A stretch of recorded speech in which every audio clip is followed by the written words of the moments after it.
Hello friends, सुबह का 5 बज चुका है और आज हम लोग जाने वाले हैं शूट में। तो सब लोग रेडी हो रहे हैं।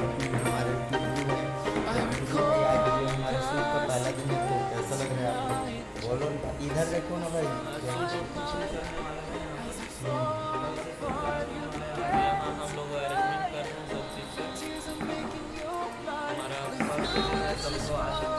तो आज हमारे पहला दिन है और ये हमारे भाई रवि बैठे हुए हैं।